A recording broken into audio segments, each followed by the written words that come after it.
To start off this episode today, Dennis Schroder has been absolutely cooking for the Brooklyn Nets to start off the season. Right now he's averaging 24.6 points, 8.2 assists. I would be shocked if those averages stay up, but it's just a measurement of how well he's been performing so far. Now, I'm an absolute Dennis Schroder truther. I believe he's one of the more underrated point guards in this league, one of the most underappreciated point guards in the entire league, and I think he can add a lot of value to any team, especially when looking to win championships, and he's not a good fit with the Brooklyn Nets for that reason. The Nets, they are just they're stuck in the middle. They aren't really fully committed to a rebuild with their roster the way it's set up right now, but they're also not just fully, they're not going anywhere in terms of the playoffs either, so they have a lot of work to do with their roster, and I think that might involve trading away Dennis Schroder, especially right now. His value is super high with the way that he's been playing. And any team, I feel like, especially one that looks to win a championship this year, I think they could absolutely use a guy like Dennis Schroder. He could be in the same vein as Drew Holiday in terms of a defensive point that doesn't do too much for you on offense, and that's okay. He doesn't need to, because you can surround him with other guys on offense that are able to take a load off of him. And if you do ask Schroder to do some stuff on offense, I think he's a very talented offensive player. It's just a matter of he's not necessarily the guy that you want always taking the last shot.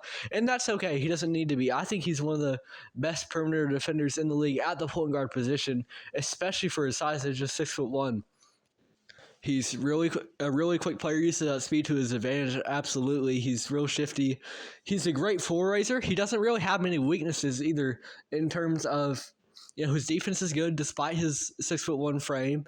And he's not the best shooter, but he's still not a net negative in that area. So Schroder doesn't really do a lot wrong. The one negative you could kind of have for him is that he might play hero ball sometimes. However, on the team that he's on right now, he's kind of got to play hero ball, because who else is? Cam Thomas, right? You've got two bucket getters on that team.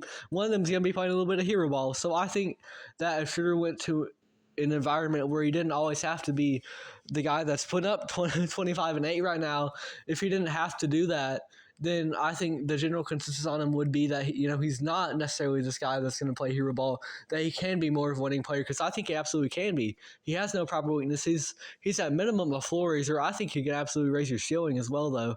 I think he can be a very valuable player to a winning basketball team.